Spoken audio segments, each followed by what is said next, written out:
When the narcissist says, "You've changed." In my last video, I talked about how the narcissist hates seeing you happy. The link for that video is in the description box if you haven't seen it already. So within a year of being married to the narcissist, he started telling me I had changed, that I was nothing like the girl he first met. He would tell me, "You used to be so vibrant and happy, and now you're losing your radiance." I remember very well how his words stung. And I remember all too well that for once, he was actually telling me the truth. I had changed. I wasn't projecting vibrancy and radiance anymore. I had started to become pessimistic about life in general. And at the time, I didn't fully understand why. Narcissistic abuse comes on slowly and subtly. And abuse victims rarely even recognize that they are being slowly but surely devalued and invalidated. We don't recognize that what's happening to us is abusive. We don't recognize that with every subtle or not so subtle put down, we lose some of our light. With every criticism and chastisement, we lose a little more of our happiness. With every screaming fit, with every angry and threatening word, we lose a little more of our peace. As I've said before, narcissists are not happy people, and they hate to see others happy. Your happiness actually irritates them. Tearing you down gives them a sense of satisfaction. It doesn't make them happy, but it does make them feel powerful and in control, and they love the feeling of power and control. If they can do or say something that produces negative emotion in you, they feel they've won something. Remember, the narcissist does not view relationships as partnerships. They view them as transactions and competitions. So when they successfully control your thoughts, your feelings, your emotions, in their eyes, they've won. And the crazy thing is, once they've been able to make you feel as miserable as they do, they turn it all around and make your unhappiness your fault. My ex-narc used to say to me, he was a happy person, that the only thing that made him unhappy was my unhappiness. How ironic is that? He's doing and saying things to purposely make me feel bad, to try to make me feel that nothing I did was enough, and then he's blaming me for feeling badly about it. When I met him, I was excited about trying new things, checking out new places, trying out new hobbies. But after a while, I hesitated to try anything new. It seemed I could do nothing right in his eyes. So in order to avoid his criticism of me, I did nothing. That just seemed to be the easiest way to avoid the criticism and the ridicule. But doing nothing didn't work either. He just began criticizing me for doing nothing. It beat me down. So I played small. I was afraid to even try. I literally would rather do nothing, try nothing, go nowhere, than to be subjected to his critique. By the end of the relationship, I didn't do anything I didn't have to. I was teaching a couple of yoga classes each week, and that became practically the only time I left the house. I didn't want to go to parties with him anymore because he largely ignored me at parties, or any time really that he had a new person to interact with.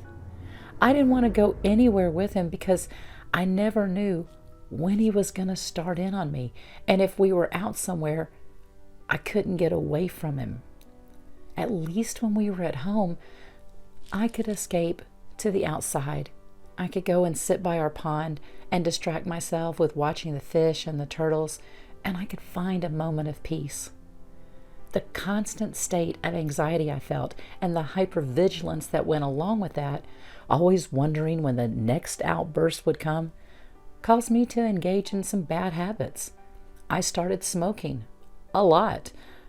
I'm not much of a drinker, but I started having a cup of coffee with whiskey in it most every single night as a way to calm my frazzled nerves and to hopefully be able to sleep through the night. My sleep had become terrible. I struggled going to sleep, and I struggled with staying asleep. I was running on pure adrenaline. My back started hurting, and even when it wasn't flared up, there was still a constant dull ache in my lower back. One time, the pain was so bad, I needed to see a chiropractor, and my husband took me to one. The doctor adjusted my back and told me to take it easy for a couple days and get some rest.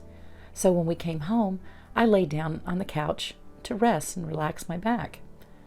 My husband then began telling me that I had brought this all on myself and basically started blaming me for the pain I was in. I remember laying there on the couch in pain with tears streaming down my cheeks as I had no choice but to listen to him preach at me. I felt worthless, unappreciated. I felt like I was nothing but a burden to him. And this, of course, made me feel very unwanted and very unloved. So yes, I did change. And I'm willing to bet that you changed too.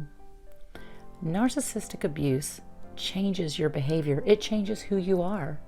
It's a response to the intermittent reinforcement of love bombing, followed by devaluation, followed by more love bombing, followed by more devaluation, and the cycle goes on, slowly stripping away your self-esteem, your confidence, your happiness, and your peace of mind.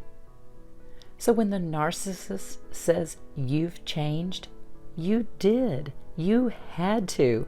It's a response to the trauma, the abuse. The narcissist telling you that you've changed is one of the few truths you're ever going to hear from them.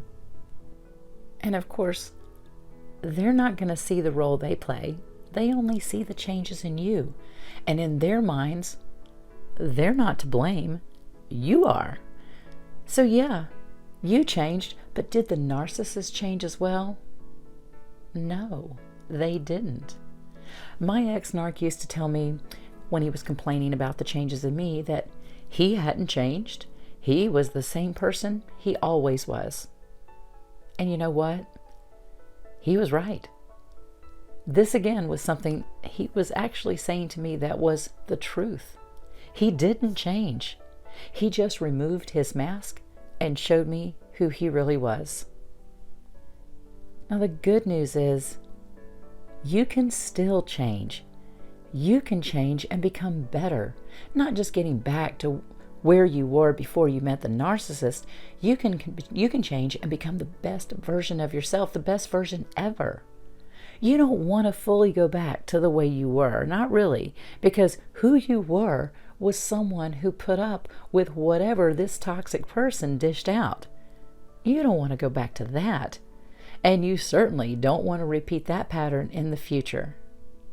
So you need to heal. Take the necessary steps to recovery. It can be done. I have a playlist entitled Meditation and Self-Care, so check out those videos to help you start your healing journey. You can do it. You can change. You can change for the better, and you can live your best life ever. Thank you so much for listening, and may you all have a blessed day.